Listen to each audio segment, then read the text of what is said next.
કબીરવડમાં કરુણ દુર્ઘટના. નર્મદામાં નાવા પડેલા મામા ભાણેજ ગરકાવ. પરિવારમાં શોકનો માહોલ. ભરૂચના સુપ્રસિદ્ધ પ્રવાસન ધામ કબીરવડ ખાતેથી ઉનાળાની રજાઓ દરમિયાન હૃદયદાવક દુર્ઘટના સામે આવી છે.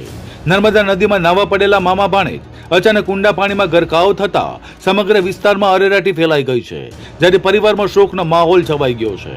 મળતી માહિતી મુજબ ભરૂચના સોનતલાવડી વિસ્તારના રહેવાસી 20 વર્ષીય અમિત વાઘેલા પાસે સુરત જિલ્લાના કોસાડ ગામે રહેતો તેમનો 7 વર્ષીય ભાણેજ રાજ વાઘેલા ઉનાળાની રજાઓ માણવા આવ્યો હતો. ગરમીથી રાહત મેળવવા બંને કબીરવડ ફરવા ગયા હતા, જ્યાં નર્મદા નદીમાં નાવા ઉતરતા આ કરુણ દુર્ઘટના બની હતી. કહેવાય છે કે રમતા રમતા નાનકડો રાજ અચાનક ઊંડા પાણીમાં ખેંચાઈ ગયો હતો. ભાણેજને બચાવવા અમિત તરત જ પાણીમાં આગળ વધ્યો, પરંતુ પાણીનો તેજ પ્રવાહ અને ઊંડાણ બંને માટે જીવલેણ સાબિત થયું અને બંને નદીમાં ગરકાવ થઈ ગયા હતા. ઘટનાની જાણ થતાં સ્થાનિક નાવિકો, માછીમારો અને તરવૈયાઓ તાત્કાલિક બચાવ કામગીરીમાં જોડાયા હતા. પરિવારજનો પણ રડતા કકડતા કબીરવડ દોડી આવ્યા હતા, જેના કારણે નર્મદા કિનારે ગમગીનીના દ્રશ્યો સર્જાયા હતા.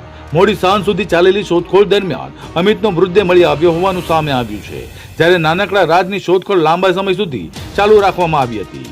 સ્થાનિક લોકોએ આક્ષેપ કર્યો છે કે કબીરવડ ખાતે વિકાસ કામ દરમિયાન ખોદાયેલા ઊંડા ખાડાઓને કારણે નદી વધુ જોખમી બની છે, જેના કારણે આવી દુર્ઘટનાઓ સર્જાઈ રહી હોવાનું ચર્ચા ઉઠી રહી છે. ઉલ્લેખનીય છે કે અમિતે તાજેતરમાં જ ધોરણ 12 પાસ કર્યું હતું અને જીવનના નવા સપનાઓ સાથે કોલેજ જીવનમાં પ્રવેશવાની તૈયારીઓ કરી રહ્યા હતા, પરંતુ ખુશીઓથી ભરેલું વેકેશન આ કરુણ ઘટનાથી શોકમાં ફેરવાઈ ગયું હતું.